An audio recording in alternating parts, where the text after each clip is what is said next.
الذين يذكرون الله قياما وقعودا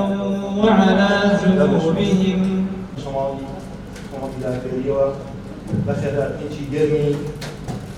وفدي مكتب زانایان مامۆستا بوبەکر مامۆستا ناسر مامۆستا شاخەوان دەکەین وەکو کۆمەڵگەی زانایان سەلام ڕێز و خۆرەتتان مامۆستایانمان هەیە بۆ بەڕێستان بۆ بەیان بۆ خوشکان بۆ نەزیراوەکان کاری کۆمەڵایەتی ئیشی کۆمەڵایەتی خزمەت و خزمەتگوزاری ماوەسی دەبێتە مەدرسانەوە لەم شوێنانەوە ئەو جێگانە فەنگیری لێ بکرێ و لە ڕێگەیەکی ترەوە نەخێت إلا بالله آثار شنواركي شوتو مزقوتو ويا برسان براسي مسألة علم زوج تشي مهمة زوج تشي جوري خاطر فرقار تاجي زيرين خاطر سلسلة زاوية برسان براسي مسألة علم اللي برقتن وابن فقيه بن بملا بن بمامسا وزين بورد لا خاطر كان يكر سلي مامسا كان أو مامسا برسان الحمد خواني علمي جوانو بسم الله الرحمن الرحيم الحمد لله رب العالمين الصلاة والسلام على رسول الأمين محمد وعلى آله وصحبه أجمعين برزان أمبرو سواز بخوا بۆ 2 ساڵی 24 25 25 26 ئێمە دوو پۆلی نمونەیمان هەبووە لە مەدرسەی عەبدوڵای کوڕی عومەر فەرعی بازیان لە فەزڵی خاوە نزیکەی 22 تەلەبە 23 تەلەبە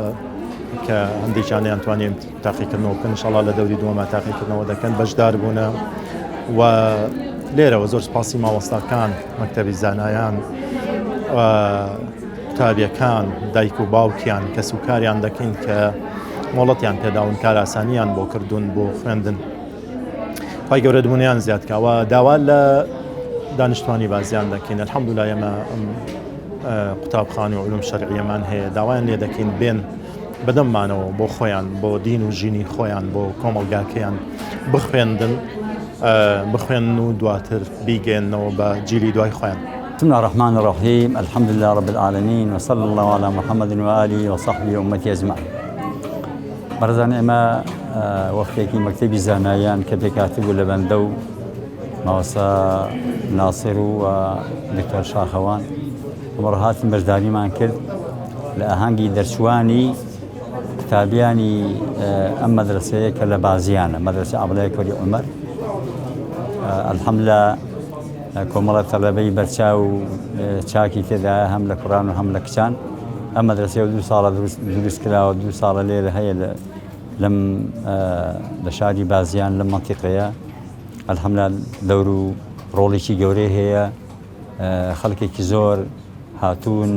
لێرە فێری دەرسی و فێری علومی شەرعی دەبن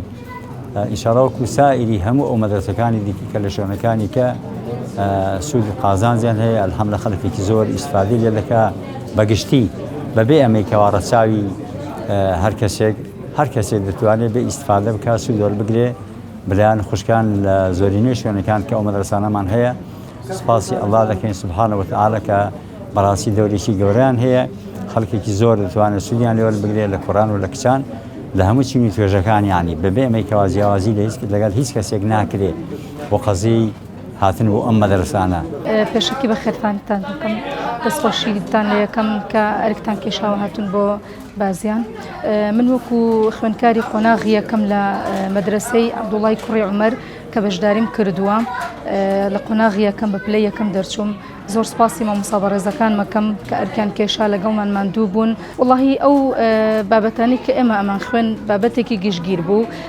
تەجویدی تیا بوو قورئانی پیرۆزی تیا بوو بابەتی فقی ئیسلامی تیا بوو عەقیدەی ئیسلامی تیا بوو تەجوید و تیلاوە ئیتر پێکاتبوو لەم بابەتانە.